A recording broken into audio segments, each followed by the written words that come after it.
Okay, hi everyone, and thank you for joining us today. We're going to explore why lymph matters. My name is Heather Skoll. I've been in the wellness field for over 40 years. I have created MER, Movement for Everyday Resilience, to explore a variety of practices that I've found helpful and how they can work along with my 4-pillar approach of body, mind, spirit, and emotions. I practice many things. However, my guests bring experience and practices in other modalities.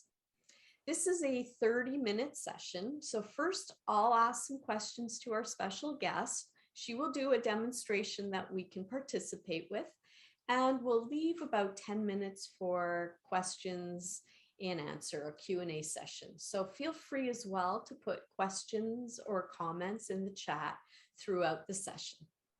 So our guest today is Lori Haws.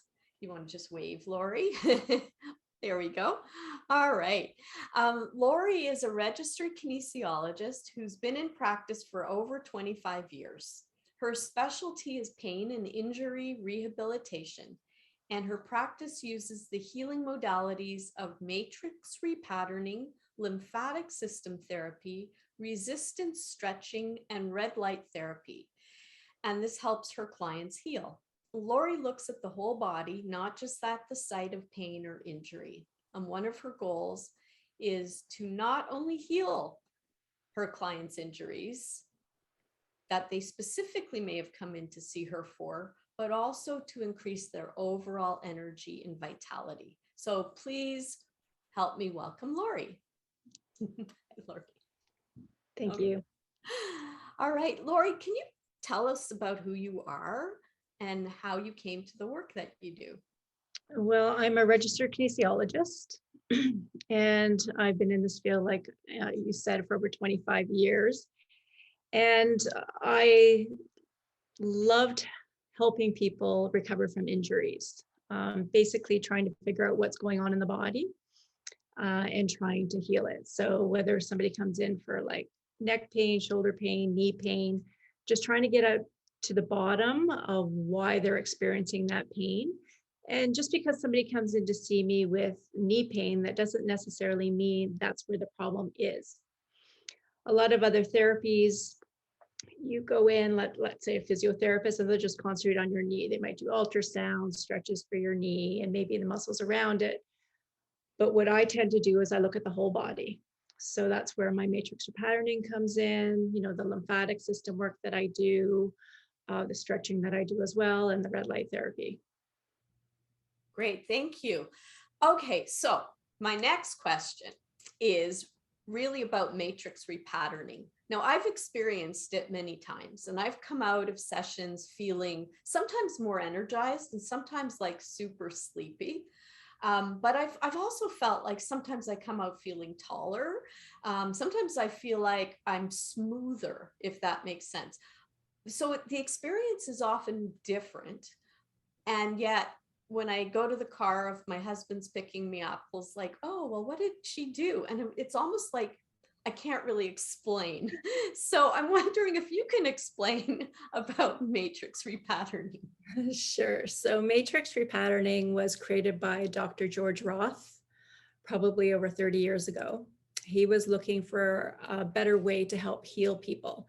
So he was, I believe, a chiropractor and a naturopathic doctor, but he found that with chiropractic, people would just keep coming in and coming in. They keep coming back for the same issue over and over. So he looked at the body a little bit more in depth and created matrix. And what matrix repatterning does is it actually gets to the root cause of the problem. So as a matrix practitioner, I look for what we call restrictions into the body. So he found out that typical, falls and impact injuries that you've had throughout your life, because your body remembers everything, okay? Any trauma you've had can create what they call primary restrictions in through the body. So what I do as a matrix practitioner is look for these restrictions and then heal them with it's a very gentle, hands-on type of therapy. A lot of, people will fall asleep on me during the session because it is very gentle, but it gets to the root cause of the problem and releases it. So what I'm trying to do is bring the body, help the body and heal it and bring it back into balance. Cool. All right. Yes, I've definitely fallen asleep on your table a couple of times. So today our topic is lymph, and I know that anybody who may be listening um, are wondering, what is lymph and what is it about, and like, why is it important? Why should we be talking about lymph or dealing with lymph? Yeah, it's something that's a lot of practitioners don't even look at. When I started exploring lymph, I found it fascinating and how it can possibly help heal my clients faster. So I took a lymphatic course, but one of the main functions of the lymphatic system, it has four main functions, but one of the main functions of the lymphatic system is to help to get rid of cellular waste products in the body. And if our lymph isn't flowing efficiently or properly, then we can't get those waste products out. So then it's harder for the cells to, get nutrients in order to heal. So I look at, the lymphatic system as it's an integral part of the healing process for my clients. And, we're going to go through a little mini assessment later, but I usually have my clients do daily lymphatic work at a certain point during our sessions or our treatment plan. Mhm. It's that important. It really is. And it's something you've taught me, stress the importance of, and I also share with my clients now because I realize how important it is to get that flow. And I think about when I'm working with clients and I'm doing more emotional work, for example, that the lymph, if the lymph isn't flowing and I'm trying to get to the emotional work, that we may kind of get those aha moments, but the body can't process it. So the lymph work really works along with the four pillars. So the body, because we want flow in the body, we want flow in the mind. So when the body is stuck, our minds can't clear. Our spirit, even like just the sense of feeling happy, because we need that movement, that lymph movement primarily. And finally, the emotions. So our emotions it's almost like the lymph flow creates a river on which the emotions can sort of flow out and away and clean out. So I've come to realize how important the flowing of the lymph is. It is. It's quite important, and for the body, and they just because the lymphatic system. When I went to university, it was just the lymphatic system, right? We just it just did this, but now we're really understanding how important it is. And they've actually, like, this is fairly new, but the brain and the spine has its own lymphatic system called the glymphatic system, and that's fairly new. Like, it's only like a decade, 12 years old, that we kind of explore this and know that this exists. And really important when people have concussions, to do some work on their lymphatic system, which is a little bit different with the lymphatic work that I do, but it's more focused on the skull and the head and the neck, obviously, when I do Thank that work. you. Yeah, that is really interesting. So there's the lymphatic system and there's the glymphatic system. And you really need to get sort of that if there's injury or anything going on with, you said, the head and the brain, I guess the spine, Yep. that falls under sort of glymphatic, and that would be almost like we've got to deal with this, then get everything else flowing. Very interesting. Now, we've talked before about palpation points, and that's something so anyone watching can actually start to sort of check out for themselves. So can you take a little bit of time right now to tell us about them and see if we can find some of our own palpation points? Absolutely. So whenever I do a lymphatic assessment on somebody, I run them through, I do different palpations, excuse me, on them at different points of their body. And if there's any pain or tenderness, that may indicate that there may be a blockage or it's not working efficiently. Okay, so what I'm going to do is I'm going to just show you upper body, some palpation points that you can try on yourself. And the first main one is if you can find your collarbone area, okay, on both sides, and just palpate. So you're going to push in, not too hard, but hard enough. If there's any pain or tenderness there, you know, just note that. That's one area. And then you can go by just under your earlobes here, right here, pushing any tenderness, make note of that. Okay, then you can go on your jaw and down, anything there. And then your temples right here on either side, pressing in through there. And then like your smile line here. So right in through here, just below your cheekbone, press in there. Any pain or tenderness? That was a big point for me, actually. I had no idea when I was taking my course. I was like palpating. I'm like, wow, it was amazing to me that I was sore there, like whoever presses there, right? So there. And then what you're going to do is you're going to go below the collarbone. Okay, palpate up and down the collarbone here. See if there's any pain or tenderness. Now, a big one on people is their sternum. Okay, so your sternum runs from here down. So just in the middle here, you're going to press there, see if there's any pain or tenderness. And then just work your way down your sternum.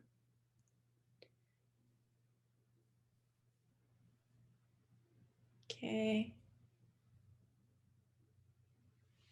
Anybody find any points so far? Yeah.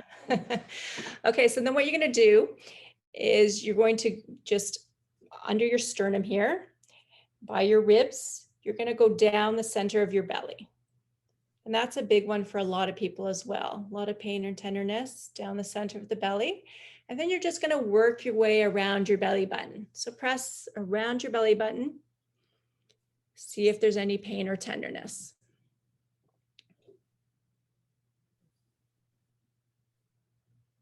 How does that feel for everybody? Did anybody have any tenderness down the sternum or in the belly area? Yeah. Yeah. Yeah, Janet's shaking her head. Yeah, there was some. For myself, I really noticed the part like the jaw and underneath there, and where you were talking about with the sinuses, and really how surprising that is. Yeah.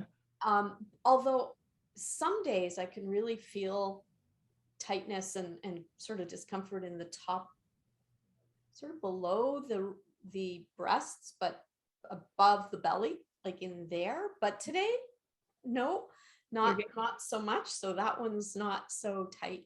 And I saw that Janet had her hand up, and was that the belly area that you felt, Janet? No, in the sternum area. Okay.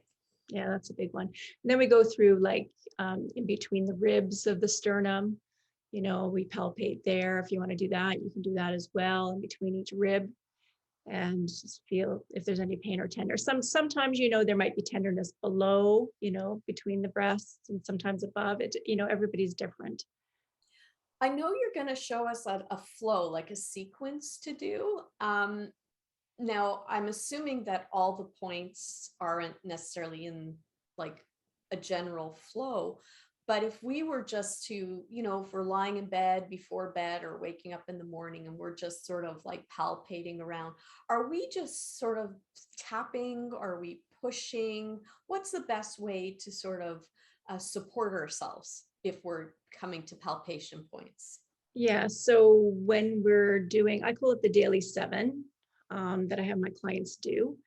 So it's a rubbing and a tapping. Okay. Motion. And what I have clients do is they rub the area 10 times and then tap 10 times. Okay, you don't have to, you know, not hard. It's just like a tap. Okay, you can be gentle with it, but it's certain areas. We're going to run through that now. Did you want me to run through that now? Absolutely. Okay. Yes. So I'm not going to go through the whole daily 7 because it includes some lower body stuff. So we're just going to do some upper body. So what you're going to do first is you're going to do the cervical nodes here. So you're going to be just under your ears, earlobes here. You're just going to rub for 10. And then tap for 10. Okay. And then what you're going to do is you're going to do collarbone area, rub for 10 and tap for 10.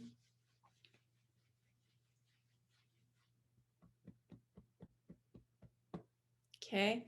And then chest area out to the side here, chest armpit, and then tap for 10. And then sternum is a big one. So you're going to rub for 10 and then tap for 10. And then abdominal, when you do the abdominal, what I like to do is I do 2 hands and I just run across this way. Okay, make sure you get the belly button as well. So you're going to rub for 10 and then tap for 10. And then the points include like the groin, the back of the knee as well. Great. Thank you. So to recap, and a question. So maybe we'll just recap it quickly, but the question is, do you have to do both sides at once, or can you do one side at a time? No, you can do one side at a time. Okay. I'm just trying to save people time. Right. You know what, the sequence takes less than a minute, but it's surprising, like people forget, or they're like, I didn't have time, and I'm like, well, it takes a minute, right? So it's just about fitting it in and making it more efficient. So I like to do both at one time. Okay. And can you just run through the points again? Not do them, but just tell us what those points were. Sure. So you got, your cervical here, you have collarbone, then you have like chest, sternum, abdominal, and the belly button too. Great. Wow. Thank you so much, Lori. I hope everybody did that along with us when we'll come to our Q&A shortly. I'd love to hear how that all went for everybody. So I just want to turn it back to Lori real quick to find out what you may have coming up. And maybe you can tell us about your practice as well as any events, and how we'll put in some information afterwards about how to reach you. Sure. So events. So I have a lot of events coming up.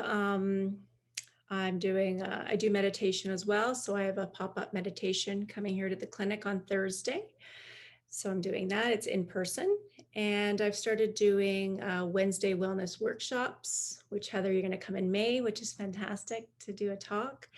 So I'm doing that every other Wednesday, usually at least twice a month, doing that. And I'm starting to offer breathwork classes here in my space. So pretty excited about that. We had our first one last month and it was great. I sold out this one. So yeah, it's fantastic breathwork. So that's great. So now there's an ability to be able to do some things in person, and yet some of our audience may live pretty far. And I'm just wondering if you have something to offer people who might want to be remote or virtual. Oh yeah, so I do offer obviously in clinic here treatment sessions. I do offer online. I've worked with people in Brazil and through the States, across Canada online with matrix repatterning and lymphatic work and stretching.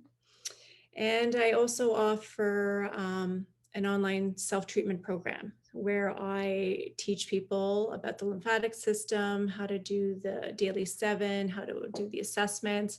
And also I teach people how to do matrix repatterning on themselves. So self-treatment option for that. Wow. And stretching. And then we talk about, like sleep, how sleep is important for healing and hydration and different things like that. So I offer that as well. Wow, Lori, thank you. So for anybody who may be watching this after the fact, Lori can be reached at lorihaws.com. I don't know if I said your last name right. It's LoriHaws.com. You got it. Yep. Okay. And you can also visit my website, heatherskoll.com, to find out more about my programs, but you will also be able to see the follow-up of this event as well on my website.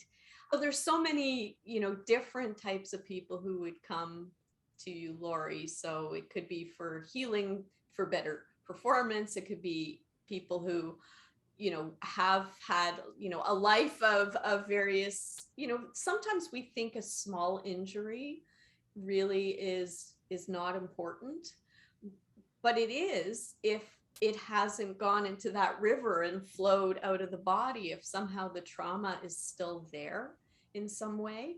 So I'm sort of guessing that with the work I do, which is more emotionally based, that there's also that component, the work you do, somebody doesn't really have to deal with the emotions, but the physical, energetic work actually will kind of get to it and also send it down the river. Yeah. Yeah. And it's surprising. It will get some emotional work in there too, Yeah. right? That will just surface and come up when I'm, working a certain area or restriction. So it's interesting for sure. It is. We can have a conversation offline about, how to really deal with emotional response and release, because sometimes that is the whole other specialty, which is the work I do. Oh, absolutely. Yeah. Great. Absolutely. Well, I want to say thank you so much for coming and for being our guest. And thank you to all the guests who are here today. And we're just looking forward to posting the event and the recording, and we'll send you everything, and you'll see some on social media as well. And I hope that everybody has the pleasure of being in Lori's studio and Lori's on her massage table and getting the experience of matrix repatterning and everything that she has to offer. So thanks so much, Lori. Oh, thanks for having me, Heather. Very welcome. Great. So I'm going to say goodbye for now to everybody. We hope that you join us next month on April the 21st with our guest, Julie Tibbles, and we'll be talking about food intolerances and the brain at that time. So we'll send out more information. Look forward to seeing you there. Bye. Thank you.